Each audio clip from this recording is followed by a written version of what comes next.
In Moodle at the moment, there are two different kinds of hand-in which are available to you. There are the standard hand-ins, which are used as you're working through the unit towards the unit deadline, and there are the improved hand-ins, which you use when you're getting a chance to go back to the unit later on in the year and increase your grade. Now, with the unit planning task as well, this means that each unit has 8 different hand-ins for the different pieces of work that you need to do, and each piece of work goes into its own hand-in.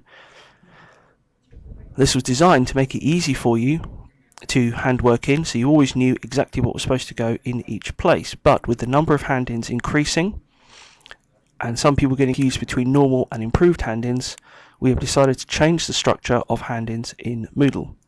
So if we have a look now at the new structure, by going back to the same course,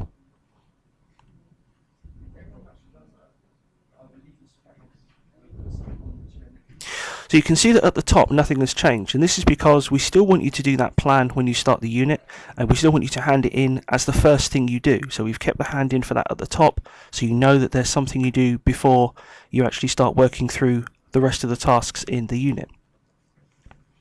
But then as we start to scroll down through the course, we're going to see that some of the sections have been updated slightly.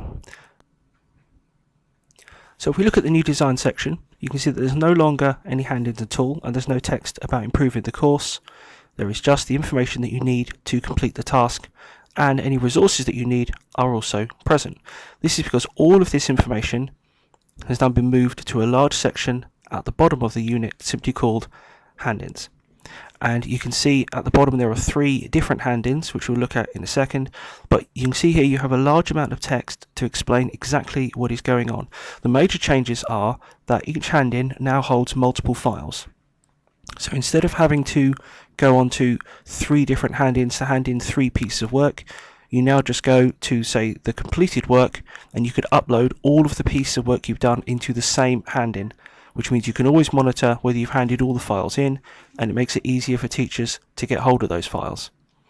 So if we have a look, when you click on one of the hand-ins, it will also tell you exactly what should be given into that particular hand-in. So completed work is designed for your work as you go through the unit and are heading towards the deadline. If you miss that deadline and you still want to get some work handed in and graded, then you use the late work hand-in, so your teacher can still get it. This can also be used if you've been given an extension by your teacher, if you were ill.